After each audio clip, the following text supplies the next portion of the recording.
Is it better to rent or to buy? You know, everyone knows about, because it's very commercialized. It's actually like this whole, it's the whole system is designed on that. Is the American dream, right? Everyone comes to America and everyone wants to this American dream. American dream is that you gotta buy your own apartment or you gotta buy your own house, and everything is just you know, everyone is telling you about it. It's just like it's put it in by the system into our mind, and we program like that. And I was exactly that way as well. But what I learned actually, that's it's a trap.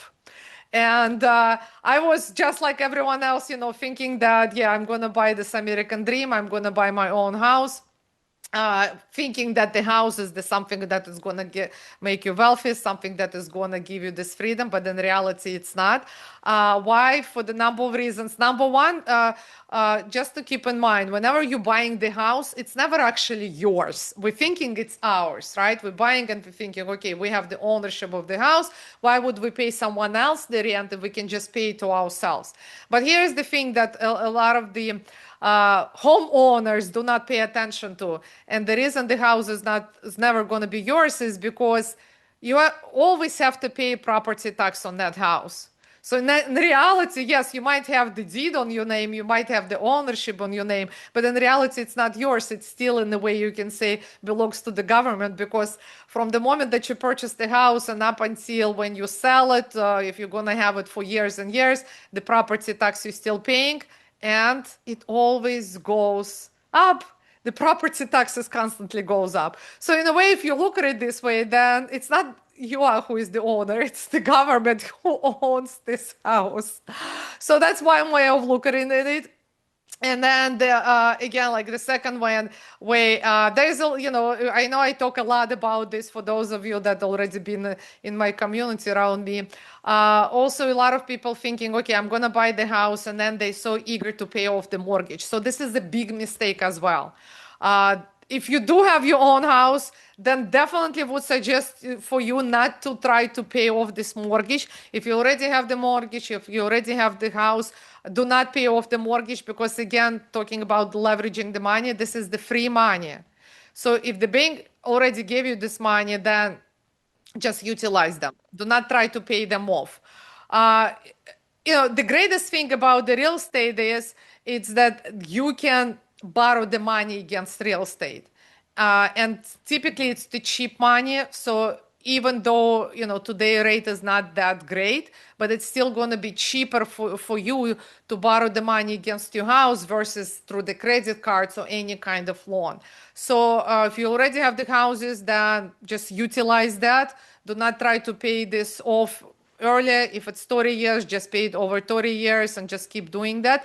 What I would suggest to do instead is this extra money that you have, then save them to buy another property, invest it into another real estate, into the commercial property, because eventually this is what is going to give you freedom. Your house is not going to give you freedom. Here's just a regular case. All right, so I have like this family friend. So she has a house that is today, the value of that house is like $1 million. So she is already retired. She's getting a pension, like it's probably like $2,200 a month. That's all she gets, like $2,200, the pension.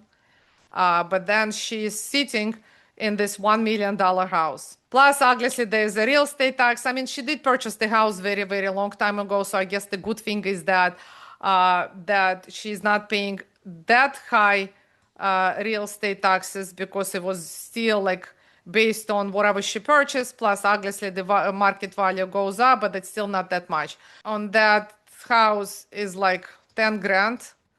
I mean, listen, it's not a lot, but it's still money. Even though she doesn't have insurance, you know, a lot of you trying to save the money. Obviously, you don't make that much, so you're trying to save the money, but you see, like you're still paying this 10K a month in the a year in the real estate taxes. So that's we're talking about already about what would be like about 800 something dollars every month, right?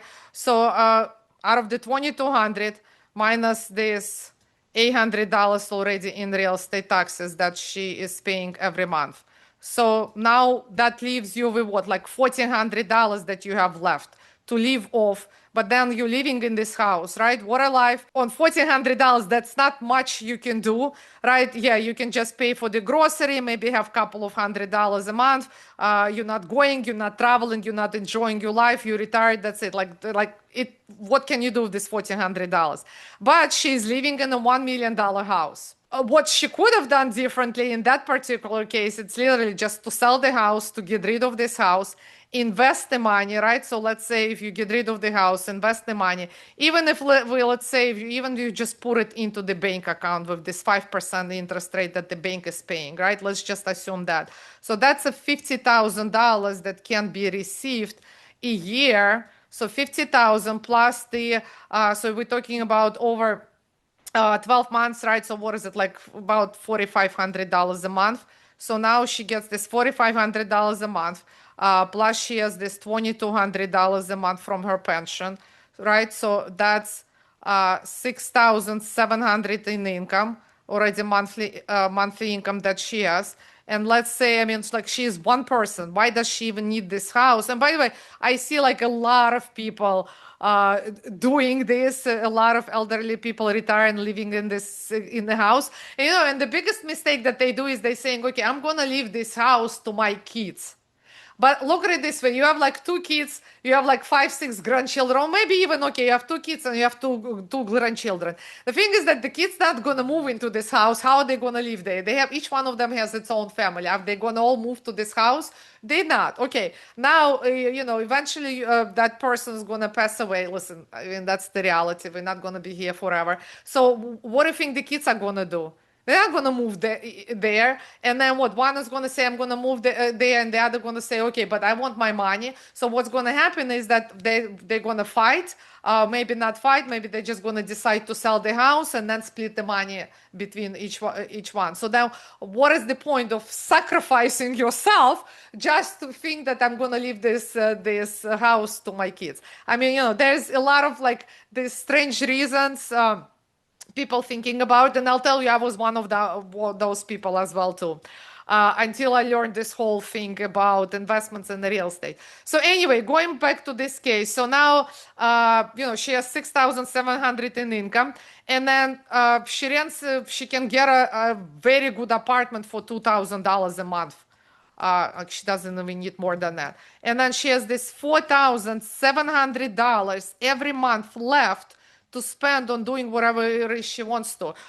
Instead of $1,400, she has $4,700. And look at it this way: this whole 1 million is still gonna be there because she's just living off the interest that she is receiving. So at some point she's gonna pass away. The kids are just gonna take the whole million and distribute it between themselves. But then today she is enjoying her life. She wants to give to her grandkids. She wants to attend the birthday parties, travel, whatever it is. I mean, listen, $4,700 a month extra versus 1,400. I think it's better. And then that's only we're talking about 5%. But let's say if it's gonna be 7%, 8%, or even 10%. So if it's 10%, then she can even have twice of this amount of money versus just living in this house, sitting there, not going anywhere because she cannot afford to do anything, and missing up on all the life opportunities. So you know that, and this is the reason why I think that rent is better versus owning, unless you have already enough cash where you have all this extra cash where you can buy without, and you, because you already investments pay you enough money to buy the house, and you don't need to worry about all this monthly income that you're making. So that would be the only reason to do that. And you know, people, those are the business owners, I see the same mistake because like now you buy the house and now you're trying to work to make all the money just to put into the house, and then the tenants don't pay you, but then you still have to pay the mortgage. So what I did is that I sold everything and I started invested in the multifamily. So this is just as, you know, I have a lot already since this past 6 years. What I did a lot, but just wanted to show you simple things right? So let's say you invest 100,000. So if you remember from that case study that I showed you, right? So let's say if you just, there's different ways of how you can do it. So let's say this would be real estate. That's one of the ways, and this would be the this mutual funds where you get this dividends that I showed you on the tax return, right? So let's say you put mutual funds, or you put the bank that provides the interest to you. That's another common way that everyone is doing, right? Interest. Okay. So let's say if it's a bank interest, you get 5%. So that gives you 5K, right? So that's more secure. You get 5K. Now you pay tax on that. If you like in this 47% tax bracket like that particular client was, right? So then out of this 5K, basically roughly you only have 2,500 left, because the other 2.5, right? You pay tax. This is what you paid in tax, and then you left with another 2,500, right? You with me? So that's one way. Mutual funds, the same thing. You put 100,000, they pay you dividends.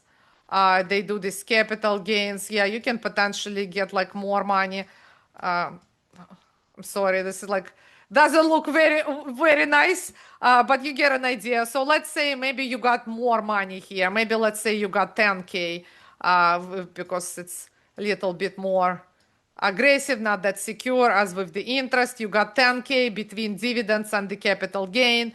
Again, let's say you paid 5K in taxes, and then you left only with 5K here, right? So like this already two different ways which I just showed you. Or let's say you're putting into the real estate. So in the real estate, let's say you get 5% cash on cash. All right. So typically when there's different ways of how you can put it in the real estate. The one that I'm telling you, sharing with you right now is, let's say, this is like a more simple way. You're just going as an LP partner.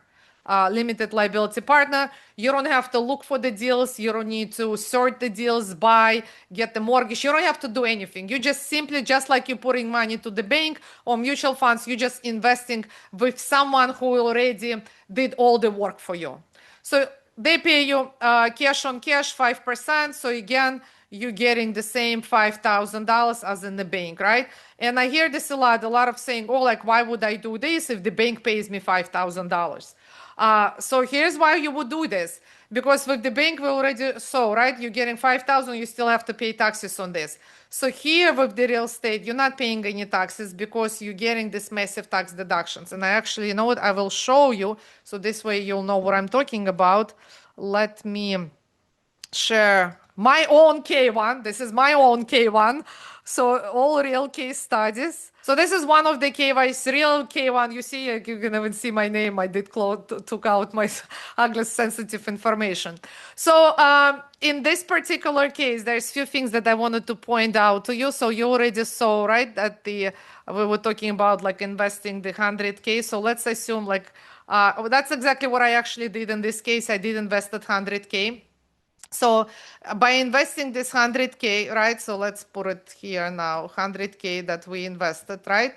So I am actually, on this particular case, I'm actually getting 6% cash on cash. So it's 6,000 a year. It was actually a little bit less than 100K, but doesn't matter. So let's say it's going to be easier to calculate. So you see, this is what was my distribution, $4,689. So I think it was actually 70,000. Cash on cash that I received right here. You see distribution. This is real money that I received, $4,689. Right? But the cool part is I'm not paying any tax on that. Okay, so it's 4,689 that I received. Okay. I'm not paying any tax. In fact, actually, I have a loss of 26,000. So if you're putting the money into the bank, you still have to pay the tax. If you're putting the money into this mutual funds or you're selling the capital gains, all of that, you're still paying the tax. And the thing is that you're not even in order for you to use the money, you have to sell the mutual funds, you have to sell the stocks. So I don't have to sell anything. I am getting this cash flow, and then I'm not paying any tax. In fact, I actually have the whole loss that I can offset it against my other income. So this is how cool is that. And then another, obviously, because this is a real estate, and another benefit to that, that the property in the real estate that appreciates, it goes up in value. So meaning in, let's say 5, 7, 10 years, when we're gonna sell the property, besides the fact that I'm getting all this money every year, I'm also gonna get a profit from the sale of the property. Here, the same thing. This one I only, you see, invested 30,000 here. So I got $257 because we invested literally like I think in like October or November. And then again, I'm not paying any taxes. I have a loss of $19,198. Isn't this cool? And here's another another benefit. So what I just like mentioned to you, when you sell the property, we have the upside, right? Like we're making the money on the profit. But the cool part about it is, and that's the only thing that the real estate allows you, is that when you sell the property, you do the Section 1031 exchange. So then you are buying another property, and this is how you're not paying any taxes at all. And taxes is one of the biggest expense that guys that we have. And by not paying any taxes, by making the money, putting them back into the properties, buying the other ones, this is how you constantly make all this money without actually paying any taxes at all. And this is exactly what wealthy people do. Thank you so much all participating. And remember, financial freedom is all in your hands.